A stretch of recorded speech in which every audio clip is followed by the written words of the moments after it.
Local to global news at your fingertips. మీ చేతిలో ఒక ఆయుధం. డౌన్లోడ్ రా TV app. Media legend Ravi Prakash is back.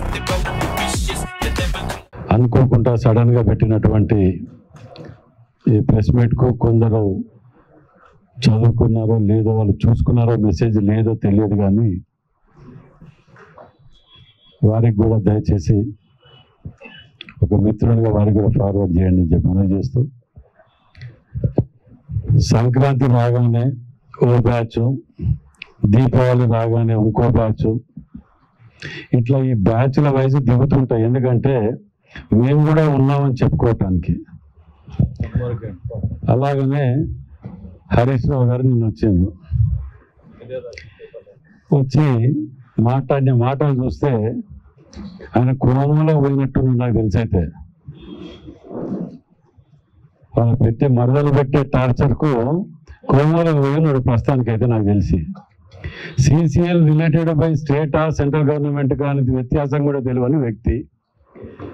వాళ్ళని పిలిచి ముఖ్యమంత్రి గారు మాట్లాడతారు, చర్చలు జరుగుతాయని చెప్పి ఇదేదో అయిపోతుంది కదా అని తెలిసి ముందుగానే మాట్లాడారు. మేం చెప్తేనే ఇది వచ్చింది అనే విధంగా రైతుల గురించి ఏదో వీళ్ళు ఒరగబెట్టినట్టు మాట్లాడటం. గతంలో ఈ విధంగానే రెచ్చగొట్టి ఉద్యమకారులని చావుకు కారణమే ఈ హరీష్ రావు. ముఖ్య కారణం కేసీఆర్ కనుసనలో నడిపించి చేసిందే ఇతను. ఇవాళ మళ్ళా రైతులను రెచ్చగొట్టి ఏదో చేద్దామనే ఆలోచన. నేను మాట్లాడాను, సాయంత్రం చర్చలు అయిపోయినాయి, రిలీజ్ చేసింది. ఇలా కొనుగోలు స్టార్ట్ అయింది.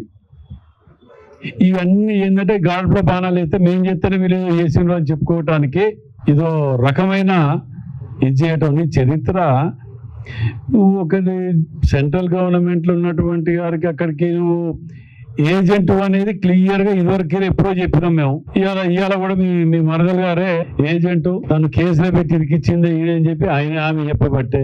ఎప్పటికైనా ఆ కవిత గారు చెప్పినట్టు ఈయన బీజేపీ ఏజెంటే, బీజేపీగా పోతాడు. కానీ నిన్న మొన్న వచ్చి మేము బతుకున్నాం, నేను ఇంకా ఉన్నాం హైదరాబాద్లో 25,000తో బుద్ధి చెప్పినా ఇంకా బుద్ధి రాక ఇక ఇప్పుడు ముఖ్యంగా రావడానికి కారణం ఏంటంటే ఈ లోకల్ బాడీ ఎలక్షన్స్ వస్తాయి. ఇక అందులో మేము చెప్పలేదా, నేను చేయలేదా అని చెప్పి మేము బతికున్నాం, మేము ఇంకా చేద్దాం. మీకు ఒక్క సర్పంచ్ కూడా రాదు, ఒక డిపాజిట్ కూడా రాదు మీకు. మీరు ఏదో అనుకుంటున్నారు, ఇంకా ప్రజలను రెచ్చగొట్టి మాయ మాటలు చెప్తే ఇంకా వరంగల్ జిల్లా ప్రజలు నమ్ముతారు. ప్రత్యేకంగా వరంగల్ జిల్లా మిమ్మల్ని నమ్ముడు కాదు కదా. మీరు ఒకరోజు ముందు మీ ప్రోగ్రాం చెప్పి వస్తే ప్రజలు తరిమి కొడతారు. ఆ పరిస్థితి ఉన్నది మీది. రైతులకు మేం చేసింది ఏంటిది, మీరు చేసింది ఏంటిది ప్రజలకు తెలియదా? మేమేమైనా ఉంటే కొద్ది గొప్ప గతంలో తెలంగాణ ఇచ్చి కూడా చెప్పుకోలేకపోవడం కొద్ది వెనుకబడితే పడి ఉండొచ్చు, కానీ చేసింది ప్రతి ఒక్కరు కూడా మేమే అనేది ప్రజలకు లేటుగా అర్థమైంది. కాబట్టి మేము తన్ని పక్క కూర్చోబెట్టారు. అది విస్మరించి ఈడికొచ్చి ఓ నలుగురు ఇక్కడ నలుగురు వాళ్ళు ఉన్న దాంట్లో 4 దొంగలేనే. అవేమైనా సమాచారం అంటే అవి పొద్దుగా లేస్తే పర్సంటేజీలు, కబ్జాలు, లోటీలు, దౌర్జన్యాలు, గుండాగిరి చేసిపోయిన వాళ్ళు అదే బ్యాచ్ అయినా. దానికి నువ్వు తోడయి అంటే క్రిమినల్స్ అంతా ఒక్క దగ్గర జమ అవుతుండొచ్చు. జనరల్ ఇటాడీ పొలిటీషియన్స్ అన్నది, కానీ వైట్ కలర్ క్రిమినల్స్ వీళ్ళంతా. ఈ బ్యాచ్ అంతా వైట్ కలర్ క్రిమినల్సే. టీఆర్ఎస్ వచ్చిన తర్వాత రౌడీ షీటర్లు అంటూ తెరమేరుగా అయిపోయినరు. ఈ వైట్ కలర్ క్రిమినల్ రౌడీ షీటర్లు వీళ్ళంతా, ఈ బ్యాచ్ అంతా. హరీష్ రావు అయితేంది, వినయ్ అయితేంది, వీళ్ళందరూ కూడా ఎవడెవడు వీళ్ళకి ఏం బిజినెస్ ఉన్నాయి రాజకీయాలల్లో ఈ కోట్ల రూపాయలు ఎడికెళ్ళి తెచ్చి పెడతారు. మాకేం అర్థమైతే లేదు మాకైతే. అంటే ఈయన పెట్టడం వాళ్ళు అంటే వ్యాపారాలు ఏమైనా ఉన్నాయా వీళ్ళకి? మీ లావాదేవీలు, మీ ఐటీ అసెస్మెంట్ ఏంటిది, మీరు సంపాదించేది, మీ బిజినెస్ ఏంటిది, మీ ఇన్కమ్ సోర్స్ ఏంటి, మీ ఎలక్షన్లకు ఏం పెడుతున్నారు, ఏం చేస్తున్నారు అనేది ఆశ్చర్యం అవుతుంది వీళ్ళని చూస్తుంటే. వీళ్ళని ఏమనాలి? వైట్ కలర్ క్రిమినల్ రౌడీస్ అనకపోతే ఏమనాలి వీళ్ళని? దౌర్జన్యాలు, దాడిలు, దోసక తినటాలు. అందుకే మిత్రునికి చెప్తున్నా, వినయ్ భాస్కర్ కూడా మిత్రుడు, మంచి మిత్రుడు. ఒకప్పుడు ఈ గుండాయిజం, రౌడీయిజం, కబ్జాలు ఇవన్నీ బంద్ చేయడం మంచిది కాదు. ప్రజల ఉసురు రాకుతుంది. ఇట్లాంటి ఇంకా కూర్చుంటుంది, అది మంచిది కాదు. అది ప్రజలు ఉసురు రాకుతుంటాయి ఇట్లా. దీనికి హరీష్ రావు గారు ఏమని చెప్పింది కవిత? 600 ఎకరాలట, ఫామ్ హౌజులు, లక్షల కోట్లు పక్కకు పెట్టిండ్రు. సైకిల్, ఈ సైకిల్ దొక్కకుండా తిరిగినోనివి నువ్వు కానీ, సంతోష్ రావు కానీ, కేటీఆర్ కానీ, మీరందరికీ ఇన్ని వేల కోట్లు ఫామ్ హౌజులు ఎక్కడికి నుంచి వచ్చినాయో జవాబు చెప్పండి. అంతే, వేరే ఏం అడుగుతలేదు. మేము ఇక క్లియర్గా మీ ఐటీ అసెస్మెంట్ పెట్టండి, మా ఐటీ అసెస్మెంట్ పెడతాం. మా 2004 10 years గవర్నమెంట్ ఉన్నాం మేము కూడా. మా అందరు అసెస్మెంట్ కూడా పెడతాం, మీరు పెట్టండి. సింపుల్ గా ప్రజలకు ఉదాహరణలు చెప్పడానికి ఇవన్నీ చూడటం ఒక ఎత్తు అయితే, సింపుల్ ఉదాహరణలు ఏంటంటే వీళ్ళ ఛానళ్ళు, పేపర్లు, వీళ్ళకున్న ఫామ్ హౌస్ ఇవే సాక్ష్యాలు, ఇంకా వేరే అవసరం కూడా లేదు వీటికి. రైతులారా, ప్రజలారా, ఈ దొంగలు, దోపిడి దొంగల ముఠా మళ్ళా తిరుగుతున్నది రాత్రి పూట. ఈ చెడ్డీ గ్యాంగ్ ఇది డే టైమే తిరుగుతున్నది ఈ గ్యాంగ్. వీటి మాటలు నమ్మి మోసపోకండి, వాస్తవాలను గ్రహించండి. ఇక ఆయన పోయిండు, ఎందుకంటే 15,000 ఇచ్చినాం కదా మొన్న ఫండ్, ఏది మన వర్షాలు పడ్డప్పుడు. బిల్లార్ ఆడిక్కడికి మన నాగని చెప్తుంటాడు బిల్లా రంగ గురించి బాగా. బిల్లార్ ఆడిక్కడికి ఎందుకంటే 10,000 ఇస్తాను అవతల పడ్డాడు దొంగ తిరిగి నాకు తెలిసి హన్మకొండకు రాడా 10,000 ముచ్చట మాట్లాడతారని చెప్పి. ఇక రంగాన్ని తోలిండు, రంగం వచ్చి రంగ ఈ మాట మాట్లాడుతుండు. ఆఖరికి చెప్పి మన దగ్గర కూడా 600 కోట్ల రూపాయల హాస్పిటల్ ఎత్తుకపోయిందని, అది కూడా ఈయన తాలూకే అన్నారు. ఏం స్వయం వాళ్ళ మరదలే చెప్పి, మేము ఏదో బయట చెప్పినవి కాదు కదా, ముఠాల సభ్యులే వీళ్ళంతా. ఏమే కానీ వాళ్ళందరూ ముఠా సభ్యులే కదా. పంపకాల తేడా వచ్చి లొల్లులు పుట్టినాయి ఇవి. అని తేడా వచ్చింది కానీ 100 కోట్ల 1000 కోట్ల లక్షల కోట్ల తేడా ఉన్నది. ఎవరి సొమ్ము ఇది? మన సొమ్ము. ఇవాళ నేను హరీష్ రావు గారు ఒక్క మాట అడుగుతాను సూటిగా, మీ నిజాయితీకి మీ గనుక ఉంటే మీరు చేసిన అప్పులే దగా మోసం 11% ఇంట్రెస్ట్ తోటి ఏ రాష్ట్రంలో ఏ ఎదవదేలే ఈ ఎదవలు తప్ప. 11% మిత్తి అప్పు తీసుకొస్తే మా ముఖ్యమంత్రి రేవంత్ రెడ్డి గారు ఢిల్లీకి ఎందుకు పోతారు ఊరికే నడుతూ, ఢిల్లీకి ఎందుకు పోయినా చెప్తా నీకు. ఇక మీ 11% తగ్గియండి, 8% కాడికి ఇవ్వండి. వాళ్ళు చేసిన అప్పు నెలకింత కట్టుకుంటూ వచ్చారు మిత్తి, కానీ 10 ఏళ్ళు అయిపోయింది. ఇప్పుడు మేము అసలు కట్టవలసి వస్తుంది. ఈ కష్టకాలంలో అసలు కట్టడం కష్టమవుతుంది. మాకు 8% మిత్తి తగ్గిస్తే మిత్తితో పాటు ఇంత అసలు కూడా కట్టుకుంటూ వస్తాం. మేము ఈ దుర్మార్గులు చేసిన పాపాన్ని మేము కడుక్కుంటామని చెప్పి ఢిల్లీ చుట్టూ తిరుగుతున్నాడు. తిరుగుతుంటే కొద్ది గొప్ప అటు ఇటు చలనం వచ్చి ఇప్పుడు చేస్తున్నారు, దానికి తిరుగుతున్నారు. మీ తీరుగా బేళ్ల కోసమో షూటీల కోసమో నటించుకుంటూ మరదల్ని లోపలి నెట్టేయటానికో. ఓ రోజు బండి సంజయ్ ఇంకెవరో పొగుడుతుండే, మా హరీష్ రావు అంటుడు, ఊహాన్ని పొగుడుతుడు. ఎందుకు పోయి ఏజెంట్ ఈయన అక్కడ, వాస్తవం కూడా ఏజెంటే, బీజేపీకి 100% ఏజెంటే అనే డౌట్ లేదు. మీరు ఇన్ని చెప్పిన వాళ్ళు 10 ఏళ్ళు మీరు కలిసి సంసారం చేశారు కదా, బీజేపీ బీఆర్ఎస్ ఎంఐఎం కూడా కలిసి 3 కలిసి చేసినాయి. మరి ఎందుకు చేయలేకపోయింది ఇవన్నీ? మేము 2 లక్షల రుణమాఫీ చేస్తే కూడా క్లియర్ గా కాలేదు అని దాన్ని దుష్ప్రచారం చేస్తుంది. మేము ఏదైనా చేయబోతామంటే చేయకముందుకే దుష్ప్రచారం చేయబడుతుంది. మీరు చెయ్యరు, చేసేదాన్ని వ్యతిరేకించడం, ప్రజలను మభ్యపెట్టి మాయమాటలు పెట్టి రెచ్చగొట్టడం, ఈ పద్ధతి మానుకోండి. ఎందుకంటే వరంగల్ జిల్లా ప్రజలు, ఉమ్మడి వరంగల్ జిల్లా ప్రజలు, వాళ్ళ గురించి ఇంకా మీకు చాలా తెలియదు. చైతన్యవంతులు, ఏదో సెంటిమెంట్ చెప్పగానే టప్న పడిపోతారు అని అనుకుంటున్నారు మీరు. బిడ్డ మీ బట్టలు కూడా తీసుకొడతారు మీరు వరంగల్ జిల్లా ప్రజలు. మీరు అనుకుంటారు మిమ్మల్ని కొట్టుకుంటూ ఇక్కడ ఉన్న కొందరు దొంగలు ఉన్నారు, వాళ్ళని కొసరేసి కొడతారు మీతో పాటు వాళ్ళని. ఆ పద్ధతి మార్చుకోకుండా నోటికి ఏది వస్తుంది మాట్లాడితే ఇంకా ప్రజలు నమ్ముతారు అనుకొని ఇంకా దుర్మార్గపు ఆలోచనలో ఉన్నారు మీరు. ఆ పద్ధతి మార్చుకోకుండా మేము ఆధారాలతోటి ఇప్పుడు మాట్లాడిన ప్రతి ఒక్కటి కూడా వాస్తవాలు కాదా, ఇక్కడ ఉన్న పేపర్లలో రాసినయే కాదా, నేను కొత్తగా ఏం మాట్లాడేది లేదు ఇందులో. దానికి జవాబు చెప్పరు. మేము 80% పనులు 70-80% కంప్లీట్ చేసిన పనులని మన ఎలక్షన్లో కూడా, మన ఏది హైదరాబాద్ ఎలక్షన్లో కూడా జూబ్లీహిల్స్ దాంట్లో మేము చేసిన 78 గురించి ఒక్క మాట చెప్తలేరు. ఆ చెయ్యని 30% 20% వాటి గురించి చెప్తారు. 2 ఏళ్లలో 70-80% సాధ్యమవుతుంది ఎవరితోటన్నా? ఇంత కష్టకాలంలో మేము చేస్తే ఆ 20% మాత్రమే చెప్పడం. స్కూటీ ఏమైంది, గోల్డ్ ఏమైంది, 2000 ఏమైంది అని మేము చెప్పలేమా? మేము చేసిన 70% చెప్పండి, మీకు డిపాజిట్ రాదు. అందుకే మొన్న గల్లీ వాడకు ఇంటింటికి మేము చేసిన 70-80% గురించి క్లుప్తంగా వివరించుకోపోగానే ప్రజలు హైదరాబాద్లో ఎప్పుడన్నా ఇంత మెజార్టీతో గెలవంగా సీటు మొట్టమొదటిసారి 24,000 చిల్లరతో గెలవటం అనేది ఆ కాన్స్టిట్యున్సీలో ఎన్నడూ గెలవలేట అంత మెజార్టీతోటి. ఇంకా ముఖాలు లేక ఆడ చెల్లక ఇక లోకల్ బాడీ ఎలక్షన్లు వస్తాను, ఏమో అయిపోయిందిరా పని అయిపోయింది అంటారని చెప్పి వీడికి వచ్చి వరంగల్ జిల్లా ప్రజలు ఎడ్డోళ్ళు ఇక ఉత్తాన్ని నమ్ముతారని ఒక గుడ్డ కలిసి మీరు వేసిపోదామని వచ్చినావు. పద్ధతి మార్చుకోండి. ఈ పద్ధతులు మార్చుకోకపోతే మేము ఆ భాషలో తగిన విధంగా ప్రజలందరూ కూడా, వరంగల్ జిల్లా ప్రజలందరూ కూడా కలిసి తగిన గుణపాఠం త్వరలో మీకు చెప్తారు బిడ్డ అనుకుంటాను. ఏమైనా అనగానే కూర్చోవటం, 4 దొంగల ముఠా కలవటం, ఆడ కూర్చొని వచ్చిరాని మాట్లాడి సోషల్ మీడియాలో పెట్టుకోవటం. హ్యాపీ, మాది అయిపోయింది, ఇయాటికి మేము మా డ్యూటీ అయిపోయింది, ప్రజలు మమ్మల్ని నమ్మినందుకు మా డ్యూటీ అయిపోయింది. ఇదేనా? మేము పొద్దుగాలు లేస్తే మీకు ఇదివరకు కూడా చెప్పినాం, కూలోడు పోయినట్టు పోతాను. మేము సెక్రటరీ పోయినా ఎటు పోయినా ఎప్పుడు పొద్దుగాలు వచ్చినా పనులు చూసుకున్నాం, మళ్ళీ సాయంత్రం చూసుకొని పొద్దుగాలు చూసుకొని మళ్ళీ అందరం కలిసి పోయి ముఖ్యమంత్రి గారిని రిక్వెస్ట్ చేసుకుందాం, ఇవి పనులు ఉన్నాయి, ఇవి పెండింగ్లు ఉన్నాయి అని మా ఆలోచనలలో మేము పొద్దుగా లేతే మేము తిరుగుతాం. మీదేమున్నది, నీ కాన్స్టిట్యూన్సీలో వచ్చింది నా దగ్గర పైరవి, నా కాన్స్టిట్యూన్సీలో నీది వచ్చిందని పైరవిలు పెట్టుకొని కుమ్ముకై ఓ బాటిల్ పెట్టుకొని కూర్చొని తాగి పాలు దొంగల ముఠా దగ్గర పంచుకున్న బ్యాచ్ మీది. మీకు మాకు వ్యత్యాసం లేదా? పొంతనే లేదు అసలు. Thank you. నమస్కారం. మా ఎమ్మెల్యే గారు బాగా మాట్లాడారు. అట్లా తిట్టాలని నాకు కూడా ఉంటది, కానీ తిడితే సిగ్గు అనిపిస్తుంది తిట్టడానికి.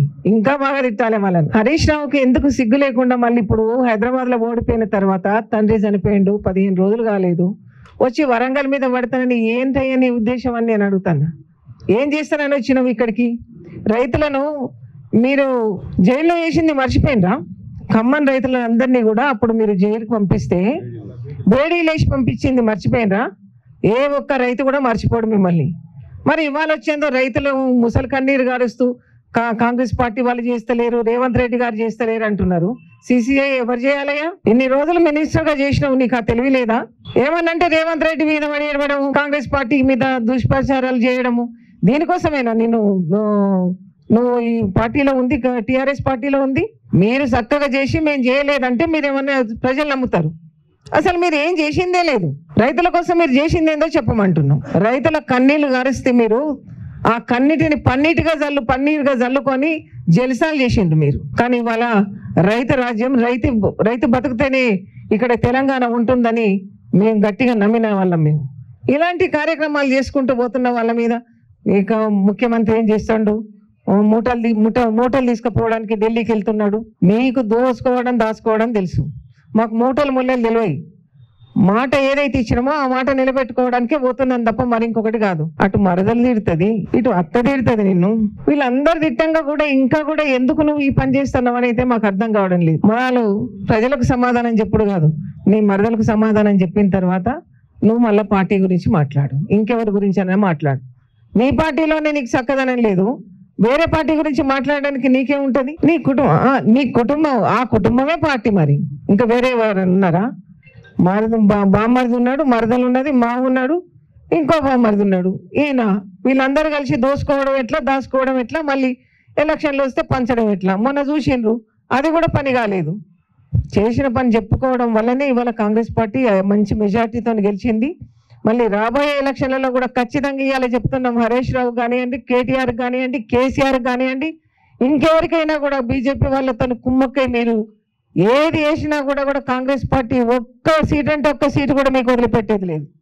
టీఆర్ఎస్ కానీ బీజేపీకి కానీ ఒక్క సర్పంచ్ను కూడా వదిలిపెట్టేది లేదు. మొత్తం కాంగ్రెస్ పార్టీ గెలుస్తుందని ఖచ్చితంగా చెప్తాం. కాంగ్రెస్ పార్టీలో ఉన్న వాళ్ళమంతా కూడా పని చేయడానికి ఎక్కడున్నాం, మమ్మల్ని ఎన్నుకున్నదే ప్రజల పని కోసమని నమ్మకంతో విశ్వాసంతో ఉన్నాం. మీలాగా దొంగల్లాగా పంచుకోవడానికి కాదు, పొద్దుకోకంగానే ఒక కాడ చేరుకొని నీకెంత వచ్చింది నాకెంత వచ్చిందని లెక్క చూసుకునేటందుకు కాదు. పొద్దున లేస్తే పని చేయడము, మళ్ళీ రేపు ప్రజలకు కావాల్సిన పని ఏంటని మాట్లాడుకొని ఆ పని కోసం ఎవరి దగ్గరికైనా వెళ్ళడానికి సిద్ధంగా ఉన్నవాళ్ళు. అలాంటి కార్యక్రమాలు తీసుకుని పోతూ ఉన్న సమయంలో నువ్వు వచ్చి ఇలాంటి మాటలు మాట్లాడడం మంచిది కాదు మీకే అని చెప్తున్నావు. మంచిగా చెప్తున్నావు. మళ్ళీ వినకుండా ఇంకేమైనా ఒక్క మాట మాట్లాడితే మీకన్నా ఎక్కువ మాట్లాడతాం మేము. మీకన్నా కూడా మంచి భాషలు వస్తాయి మా వాళ్ళందరికీ కూడా. బాగా మాట్లాడగలిగే వాళ్ళు ఉన్నారు ఇక్కడ. ఖబర్దార్గా ఇంకొకసారి కాంగ్రెస్ పార్టీ గురించి కానివ్వండి, ఈ రాష్ట్రంలో రైతులు ఎవరైతే సంతోషంగా ఉన్నారో వాళ్ళ గురించి కానీ మాట్లాడడానికి మీకు అర్హత లేదని తెలియజేసి సెలవు తీసుకు. మీ అందరికీ తెలుసు, నిన్న బిల్ల ఒక దిక్కు రంగ ఒక దిక్కు పోయిండ్రు. బిల్ల తూర్పుకి వస్తే రంగ పడవన పోయిండు. సో రంగనేమో మన దగ్గరికి వచ్చిండు, బిల్లనేమో నిజామాబాద్ ఇక్కడ ఆదిలాబాద్ పోయిండు. పోయి ముసలి కన్నీళ్ళు స్టార్ట్ చేసి అయ్యో రైతులను ఆత్మహత్యలు చేసుకునే దిశగా కాంగ్రెస్ ప్రభుత్వం చేస్తుందని. అదే రైతు పక్షపాతి మా కాంగ్రెస్ అంటేనే. మా తుమ్మల నాగేశ్వరరావు గారు స్వయంగా ఆయన ఒక వ్యవసాయదారుడు. వారి యొక్క బాధలు తెలుసుకొని వారు ఎప్పుడైతే సెంట్రల్ గవర్నమెంట్స్తో టాక్స్ అంటే మాట్లాడడం స్టార్ట్ చేసిండో అది తెలుసుకొని ముందుగానే బయలుదేరి ఇక ముసలి కన్నీళ్ళు స్టార్ట్ చేసిండ్రు. అది పొద్దున్నే వస్తారు కదా మన గంగిరెద్దులు వచ్చినట్టు. ఎట్లా తెలంగాణలో వీళ్ళిద్దరు కూడా ఆంబోతుల్లాగా వచ్చిన ఆంబోతుల్లాగా బిల్ల ఒక దిక్కు రంగ ఒక దిక్కు తిరుగుతారు. సో మళ్ళీ వాళ్ళు మమ్మల్ని తిరుగుతారు పాపం, అన్యతగా భావించకండి మా సోదరులు. సో పోయి ఒకటే బాధ, ఒకటే కన్నీటి బాధ. ఎంత అంటే ఇక రైతులను అసలు మేము కాంగ్రెస్ పట్టించుకుంటలేదని, బోనస్ ఇవ్వలేదని, మొక్కజొన్నలను పట్టించుకోలేదు, ఈ విధంగా దుష్ప్రచారం చేసుకుంటా ఇక అక్కడ ఆయన రాగానే ఉచ్చబడ్డదట కాంగ్రెస్ కు. వాడు కూడా అంటాడు నల్ల ఓ విధం అంటాడు. ఇక పాపం నిన్న జూబ్లీస్ లో చూసినాం కదా ఎవరికి ఉచ్చబడ్డదో. ఇక ఈ సిగ్గు మానవ లజ్జ ఇంకేమైనా ఉంటే బిల్లా రంగాలకు అన్ని తలుపులు పెట్టుకొని ఇంట్లో కూర్చోండి. మీరు సంపాదించిన ఆస్తిని ప్రొటెక్ట్ చేసుకోండి. స్వయంగా మీ మరదలే మీ ఇంటి ఆడబిడ్డనే వచ్చి ఒక్కొక్క పేజీ రోజు ఒకటి రిలీజ్ చేస్తుంది మీ జీవిత చరిత్ర ఏంది అనేది, మీకు ఎక్కడెక్కడ దోసుకున్న ఆస్తులు ఉన్నాయనేది ఒక్కొక్క పేజ్ రిలీజ్ చేసుకుంటూ వస్తుంది. ఒక్కొక్క జిల్లా పోతుంది, ఒక్కొక్క పేజ్ రిలీజ్ చేస్తుంది. నేను ఖమ్మం పోయి మా గౌరవ మా తుమ్మల నాగేశ్వరరావు గారిని కూడా పొగిడింది. ఎందుకంటే వాళ్ళు కాంగ్రెస్ చాలా సీనియర్ నాయకులు. అలాంటి వాళ్ళని మీ వల్ల దూరం అయిపోయిండు, దూరం అయిపోవట్లే ఇవాళ పార్టీకి దుస్థితి వచ్చిందని కూడా అంత క్లియర్గా స్పష్టంగా చెప్తుంది. కానీ బిల్ల రంగాలు ఇంకా మేము తొడగొట్టి మీసాలు తిప్పుకుంటా వస్తాను. మీసాలు కానీ పాపం మీసాలు ఉన్నట్టు వేషాలు వేసుకొని తిరుగుతాడు. నిన్న వచ్చి వరంగల్లో ఏకదాటిగా ఒకటే సోది పెట్టి చెప్పిండు. మరి మీకు బుద్ధి జ్ఞానం ఏమైనా ఉంటే మరి అప్పుడు రైతులు అడిగినందుకే వారికి మా సన్నమ్మ చెప్పింది, ఖమ్మంలో బేడీలు వేసిన ఘన చరిత్ర మీది రైతులకు. అలాగే ఇక ఆ బిల్లానైతే అక్కడ జగ్త్యాల్లో దళిత సోదరులు ఈ యొక్క ఇసుక పైన అడ్డం తిరిగినందుకు నువ్వు వారిని లారీలతో తొక్కిచ్చిన ఘన చరిత్ర నీది. వారిని పాపం అంటే వారికి శాశ్వతంగా వారిని ఒక హెల్త్ లెస్ లేకుండా చేసిన ఘన చరిత్ర బిల్లాది. ఇంకా మీరు మీడియా ముందు వచ్చి మాట్లాడడం చాలా సిగ్గుచేటు. పత్తి కొనుగోలు అనేది ఎవరు చేస్తారు? సిసిఐ ఒక రూల్ పెట్టింది, సెంట్రల్ గవర్నమెంట్ ఒక రూల్ పెట్టింది, ఒక యాప్ ఇచ్చింది రైతులకు. ఎందుకంటే ఎలాంటి కూడా వారికి ఇబ్బందులు కలగద్దు, తర్వాత మోసాలు జరగద్దని రైతులకు ఒక యాప్ పెట్టి యాప్ ద్వారా కొనుగోలు చేస్తున్నది. అది కనీసం ఇంగిత జ్ఞానం లేకుండా వచ్చి రాష్ట్ర ప్రభుత్వం వల్లనే రైతులు ఇబ్బంది గురవుతున్నారని ఇక పాపం అమాయకమైన ప్రజలను మోసం చేసే విధంగా, లేకుంటే వారు అమాయకంగా మాట్లాడుతున్నారు లేక అధిక తెలివితో మాట్లాడుతున్నారు తెలియదు. కానీ మీ చరిత్ర ఖతమైపోయింది. మీ కవిత మీ ఆడబిడ్డనే రోజుకొక పేజ్ ఇప్పుకుంటూ మీ యొక్క బట్టలు కూడా తీస్తుంది. ఆమె మాట్లాడేదానికి సమాధానం లేదు, కానీ వచ్చి కాంగ్రెస్ ప్రభుత్వం మీద దుష్ప్రచారం చేస్తుండ్రు. మా ముఖ్యమంత్రి గారిని మొగోనివా అదా ఇదాన్ని కొట్టిన డైలాగులకు కర్ర కాల్చి వాత పెట్టిండు, మిమ్మల్ని బొంద పెట్టిండు.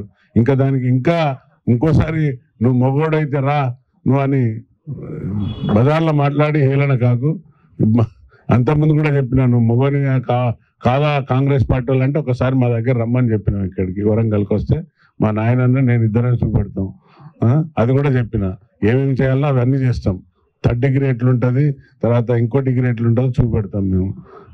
ఆయన కూడా మా ముఖ్యమంత్రి గారిని ఏకవశంగా గౌరవం లేకుండా, తర్వాత పోలీసు వాళ్ళు ఏం పీకుతున్నారు, పింక్ బుక్ లో రాసుకుంటా, బ్లాక్ బుక్ లో రాస్తా, రెడ్ బుక్ లో రాస్తా అని పోలీసు వాళ్ళని కూడా ఇదే బెదిరింపు. అంటే మీ దురహంకారం ఎట్లుందంటే ఇంకా నీ అహంకారం తగ్గుతలేదు.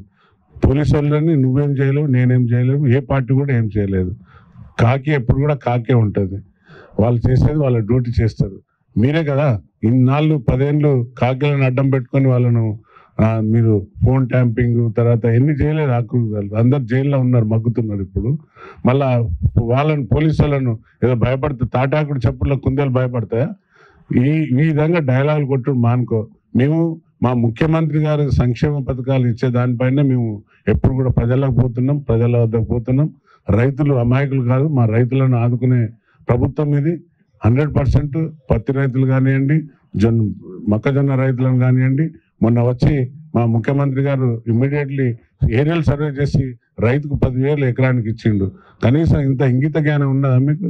ఏనాడైనా మీరిద్దరు బిల్ల రంగాలు మీరు 10 ఏళ్లలో ఎప్పుడన్నా, నేను మా మీడియా సోదరుల ముఖ్య సూటిగా వారి ద్వారా అడుగుతున్నా, ఎప్పుడైనా నువ్వు ఏదైనా కొనుగోలు కేంద్రాలకు అంటే మార్కెట్ యార్డ్లకు పోయినరా? ఒక్కరోజైనా చూసిండ్రా సోదరులారా? ఒక్కరోజు కూడా మీరు మార్కెట్ యార్డ్కు రాని ముఖాలు ఇవాళ లోకల్ బాడీ ఎలక్షన్లు వస్తున్నాయని ఏదో ముసలి కన్నీళ్ళు కార్చే విధంగా చేస్తున్నారు. కానీ ఇంకా వాళ్ళు ఉన్న పింకి గొర్రెలు ఇంకా దొరతనానికి బానిసత్వానికే అలవాటు పడ్డారు. ఎవరికి నోరు లేదు. ఈ 2 బిల్లా రంగాలు వస్తేనే మాట్లాడితే చప్పట్లు కొట్టుకుంటుంటుంది. మేము కనీసం మాకు స్వేచ్ఛ ఇచ్చాడు మా ముఖ్యమంత్రి గారు మాట్లాడేదానికి. మీరు ఏమన్నా మాట్లాడండి, ఏదన్నా చెప్పండి, ప్రజల కాడికి పోండి, ప్రజలకు చెప్పండి అని. కానీ పెంకి గొర్రెలు ఎంతసేపు ఆ సొల్లు నాకుంటూనే ఉంటున్నారు. పెంకి గొర్రెలారా ఇప్పుడన్నా మారండి. మీరు సంపాదించిన ఆస్తులు మిమ్మల్ని పెట్టుకొని అడ్డం పెట్టుకొని మీరంతా బినామీలు. ప్రతి ఒక్కడు ఒక్కొక్క జిల్లాలో వాళ్ళకి బినామీలు ఉన్నారు. ఇది ప్రతిసారి నేను బల్లగుద్ది చెప్తాను. సో దయచేసి మా తెలంగాణలో ఉన్న రైతన్నలు ఈ పింకి గొర్రెలకు, ఈ బిల్లా రంగాన్ని మాటలకు నమ్మకండి, మళ్ళా మోసం పోకండి. ఈ ఎప్పుడు కూడా వచ్చే గంగారెద్దుల్లాగా వస్తే 2 ఆంబోతుల్లాగా ఈ విధంగానే మాట్లాడుతుంటారు. కానీ మా ప్రభుత్వం ఎప్పుడు కూడా రైతులను ఆదుకునే ప్రభుత్వం, రైతులను సంక్షేమం కోరుకునే ప్రభుత్వం. రైతుకి ఏమన్నా అయితే తక్షణమే వారిని ఆదుకునే ప్రభుత్వం మాది. కాబట్టి మీరందరూ కూడా, మా రైతన్నలందరూ కూడా, వరంగల్ మార్కెట్లో ఉన్న రైతన్నలు కానివ్వండి, అందరూ కానీ, మా తెలంగాణ ప్రజలు ఉన్న రైతన్నలకు మా ప్రభుత్వం మీకు అండగా ఉంటుంది. మీకు కన్నీటి వస్తే కన్నీటి తుడిచే బాధ్యత మా ముఖ్యమంత్రి గారిది. కాబట్టి మీకు తెలియజేస్తూ ముగిస్తున్నా. Thank you. జై హింద్. వ్యత్యాసం మేము అధికారంలో ఉన్నాం. ఇవాళ నిన్న కాక మొన్న మా మంత్రి వచ్చిండ్రు. మంత్రి గారు వస్తే కూడా మీద ఎమ్మెల్యేలతోటి ఆడ ఈడ అడ్రస్ చేసి వారు మాట్లాడతారు. మంత్రి గారు నిన్న వస్తే ఒక మంత్రి తప్ప పక్కన ఒక ఎమ్మెల్యేనో జిల్లా ప్రెసిడెంట్ అడ్రస్ చేసే కనీసం ఏది లేదు. మాజీ మంత్రి, మాకు మంత్రి వచ్చిన మొన్న, నేను మా మంత్రి గురించి చెప్తున్నా.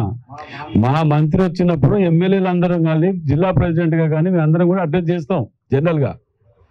నిన్న వచ్చిండు కదా హరీష్ రావు, వస్తే జిల్లా ప్రెసిడెంట్ లేడు, ఎవరైనా మైక్ పట్టుకోవడం, అది ఇంకా అహంకారం, అది పోలే, ఇంకా వెళ్ళి బయటికి రావట్లే.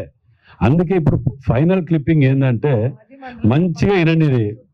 కవిత బేరీ ఆర్ట్ ప్రొడక్షన్స్ జంగబిల్లుల దొబ్బులాట కేల్ ఖతమైంది. ఇది విన్నారా? జంగబిల్లుల దొబ్బులాట ఇది కేల్ ఖతమైంది.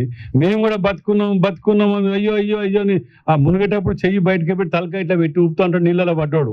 ఆ పరిస్థితి వీళ్ళది. దానికో ఆరాటం, పోరాటం ఏది లేదు. ఇంకా నువ్వు ఏ ఉద్యమం పేరు చెప్పినా ప్రజల్ని నమ్మే ఆలోచనలు లేరు. చరిత్ర సృష్టించినోడు ఇప్పుడు ఆ చరిత్రని తిరగరాయబోతున్నాడు. అబద్ధాల గోడల్ని బద్దలు కొట్టి నిజాలను రాగా మీ ముందుంచబోతున్నాడు. నిజమైన వార్తల కోసం వెంటనే డౌన్లోడ్ చేసుకోండి రా యాప్ని.